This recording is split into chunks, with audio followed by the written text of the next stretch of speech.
Certainly he's one of the most important German artists of the 20th century. It's of course unusual that a Montrealer would have their portrait painted by such a master, internationally known master, and the story, I think, is important.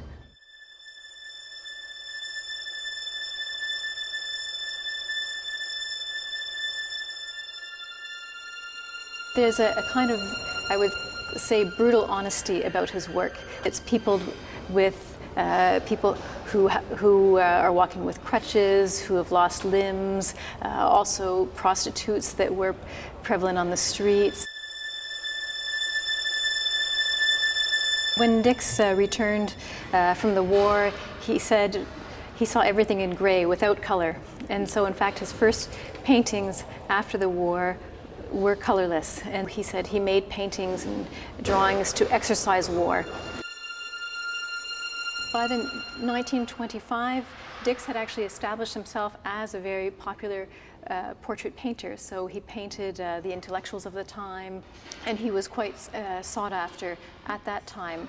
He was also a scandalous artist. He had been to court twice for paintings that were considered obscene at the time.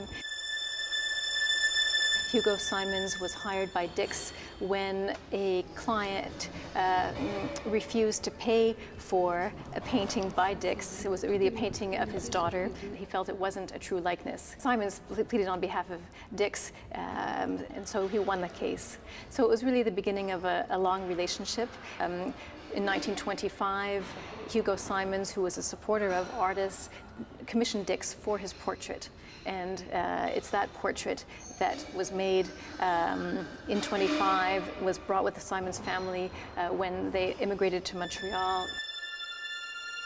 The Simons family decided really that they wanted the painting to stay in Montreal because the city had been good to them, and so the museum wanted to buy the painting, but of course by then Dix paintings were worth quite a bit of money, and so the Montreal Museum really began a campaign to raise money locally and succeeded with grants from the Government of Canada, many private donations, and the collaboration of the Simons family to purchase the painting in 1993.